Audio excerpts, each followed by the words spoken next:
दोस्तों, आज की दुनिया में हम एक ऐसी स्थिति में रहते हैं जहां हम तनाव, अहंकार, लालच और कई नकारात्मक भावनाओं के किराएदार हैं। बुद्ध की शिक्षाएं हमें इससे उबारने में मदद करेंगी। एक दिन बुद्ध अपने शिष्यों के साथ एक गांव में गए। बुद्ध की यात्रा सुनकर कई ग्रामीण उनका आशीर्वाद लेने के लिए उमड़ पड़े। एक व्यापारी अपने बच्चों के साथ व्यापार कर रहा था। वह बुद्ध से नाराज था। उसने सोचा कि बुद्ध बच्चे और गांव के अन्य लोगों को बिना कुछ किए ध्यान करने के लिए आकर्षित करके कुछ गलत कर रहे हैं, और उसने महसूस किया कि बुद्ध, जिनकी आंखें हमेशा बंद रहती हैं, उनको देखने में ही समय व्यतीत करना समय की पूरी बर्बादी है।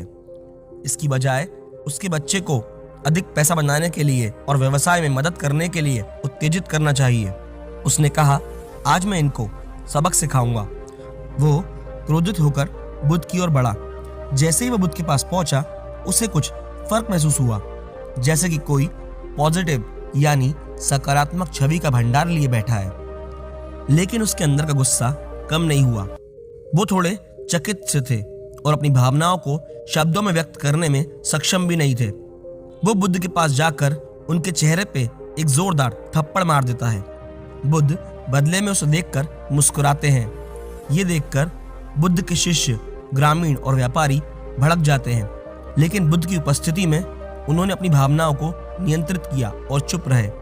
व्यापारी ने देखा कि उसकी इस हरकत पर उसके आसपास के लोगों की कोई प्रतिक्रिया नहीं हो रही। फिर उसने सोचा, अगर मैं यहाँ रहना जारी रखूंगा तो मैं फिर से ऐसा ही करूंगा शायद। सो वो उस जगह से चला गया और लौटकर वापस अपने घर आ गया। मुस्कुराते हुए बुद्ध की छवि ने उसके दिमाग पर कब्जा कर लिया। वो घर बैठे बैठे बार बार वही दृश्य याद कर रहा, और बुद्ध का मुस्कुराता चेहरा उसकी आंखों से जा ही नहीं रहा था, क्योंकि अपने जीवन में पहली बार वो किसी ऐसे व्यक्ति से मिला जिसने एक अपमानजनक कार्य के लिए अपनी भावनाओं को नियंत्रित किया। वो सोने चला गया, लेकिन रात भर सो ही नहीं पाया। वो वही दृश्य याद करके कांप रहा था। व्यापारी को लगा कि उसके साथ कुछ हो रहा है और पूरी दुनिया उल्टी हो गई है। अगले दिन वो बुद्ध के पास गया और उनके चरणों में जाकर गिर गया और बोला, कृपया मुझे मेरे कृत्य के लिए क्षमा करें। इस पर बुद्ध ने उत्तर दिया, मैं तुम्हें क्षमा नहीं कर सकता। बुद्ध का जवाब सुनकर शिष्य और ग्रामीण हैरान रह गए, क्योंकि बुद्ध जीवन भर करुणामय रहे और सभी को अपने आश्रम में स्वीकार किया, चाहे उसका अतीत कैसा भी हो। और अब वो कह रहे हैं कि वो उस व्यवसायी को माफ नहीं कर सकते। महात्मा बुद्ध ने सभी के इस सदमे भरे भाव को भापते हुए समझाया, जब आपने कुछ किया ही नहीं है तो मैं आपको माफ क्यों करूं? व्यापारी ने उत्तर दिया, कल मैंने आपके मुंह पर थप्पड़ मारा था। व्यापारी का जवाब सुनकर बुद्ध बोले, वो व्यक्ति अब यहाँ नहीं है। अगर मैं कभी उस व्यक्ति से मिलूंगा जिसको तुमने थप्पड़ मारा था, तो मैं उससे कहूंगा कि तुम्हें माफ कर दे।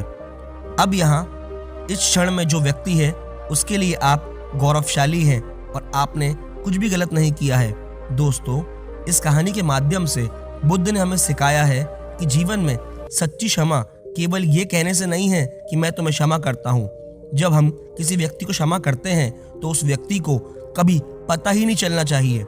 उन्हें कभी भी अपनी गलती का दोषी महसूस नहीं कराना चाहिए। गौतम बुद्ध की कहानी कैसी लगी, कमेंट बॉक्स में सुझाव जरूर करिएगा। धन्यवाद।